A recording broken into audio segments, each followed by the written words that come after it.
Hello everyone. In this video, we will be talking about the purchasing management process. My goal is to discuss with you the major tasks and responsibility of purchasing, as well as the major policies area that are developed with respect to purchasing, and then seeing how purchasing has been developed along the time. Let's start from the first point. The primary task and responsibilities of the purchasing. The first one, and the most basic one, is contributing to operational excellence. It's really mission critical. Purchasing is asked to secure timely the availability of the goods and services required to have the operation running smoothly. A reasonable price and with a reasonable quality. This is the basics in any scenario. Then, more and more, purchasing is engaged in three other important tasks. The first one is control and reduce spending. More and more purchasing is involved not only in keeping the purchase price low, but in reducing the total cost of ownership. Therefore, thinking about the products or the service could be better used, could be better sourced, so to have along the overall life of the products or the use of the service a lower total cost. The second one, whose importance is growing very much, is risk management. Risk management, so the procurement function, the buyer is not only asked to purchase at low cost, but also to look at the risk involved in his actions. Think about global sourcing. I do save very much sourcing from a remote area of China, and then something bad happens. And there is the supply chain breaks down with millions of costs. So I've saved apparently thousands of euros and I've lost on the other side millions. So managing risk in terms of commercial risk, supply risk and technological risk is something the purchasing is called into. The third one is related to continuous improvement. A lot of the innovation comes more and more from the suppliers. Therefore, the purchasing function is required to be able to deal with the supplier and especially look for and manage very innovative suppliers. This creates a much more complex framework than what used to be, where the purchasing was more an administrative function, simply having the task to provide what was required by the company. Now, purchasing needs to be engaged in the overall business strategy. So there is a need of a business alignment. Purchasing needs to know the overall company strategy and needs to act accordingly. If I go for cost leadership, it's very clear the pressure towards reducing cost, even with respect to purchasing and sourcing. If we are going for a differentiation strategy, we'll probably look for more innovative suppliers, more reliable supplier. It's a better option. Second one is developing an integrated cross-functional approach. Purchasing is not only purchasing department, it's more and more a collaboration between several departments in the company, where the purchasing normally has got the leading role, but not necessarily involving engineering, marketing, logistics, planning, even the top management. And all this should be shaped in terms of a performance-driven approach, where I'm not only looking at the performance of my department, I'm looking at the overall bottom line of the organization. In order to manage such an enlarged involvement, the purchasing management has become much more structured, much more articulated. So let's look at the process that it involves. The major elements of the purchasing management process are the market research, not necessarily, but in many cases, the overall purchasing management starts with looking for industries and then supplies within that industry that could contribute to our competitiveness. Then there are purchasing and supply strategies and the related objectives that needs to be implemented in specific purchasing policies that are then deployed and implemented and then controlled and evaluated.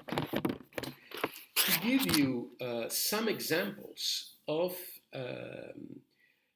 areas where purchasing policies are very relevant, we can think about the decision of direct versus indirect buying, especially if if I move towards the idea of global sourcing.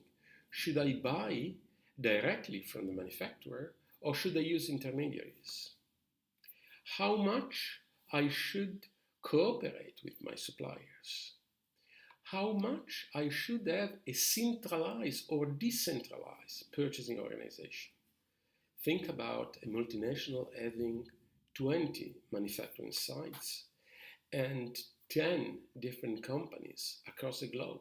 Shall I have an integrated purchasing function, or shall I decentralize it in each production site or in each national company? But also, more and more, a lot of the policies issues are related to information and purchasing information system. This is a general trend across the overall company, all the companies, all the departments. Companies are moving more and more towards being data-driven company. This is very relevant also in the purchasing area. I should get the data about the requirements, the data about the alternative suppliers, the data about the suppliers' evaluation in order to make much better decision for the future. And when I go and implement these overall purchasing policies, I do use several tools specific to the different areas in which the purchasing policies are articulated. Some may be related to product and supplier quality. For instance, involving the suppliers early in the new product development, or developing precise policies with respect to the stock level, together with the planning department, as well as together with our warehousing department. I may target specific cost initiative, cost reduction initiative, that could be related to the material cost itself or the logistics related to it. I can develop supplier policies in terms of engagement, suppliers' engagement. I may develop a communication policy towards my supplier as much as I do towards my customer, in order, for instance, to bring business values, to state the value that for me has got integrity, not only cost. All these changes has been reflected by different models of the purchasing function. At the very beginning, we have got the purchasing function whose main role was to serve the factory, very operational. I mean, I've got some requirements to have my factory running, and I need to have someone who procure what is required. Then the focus was about reducing costs.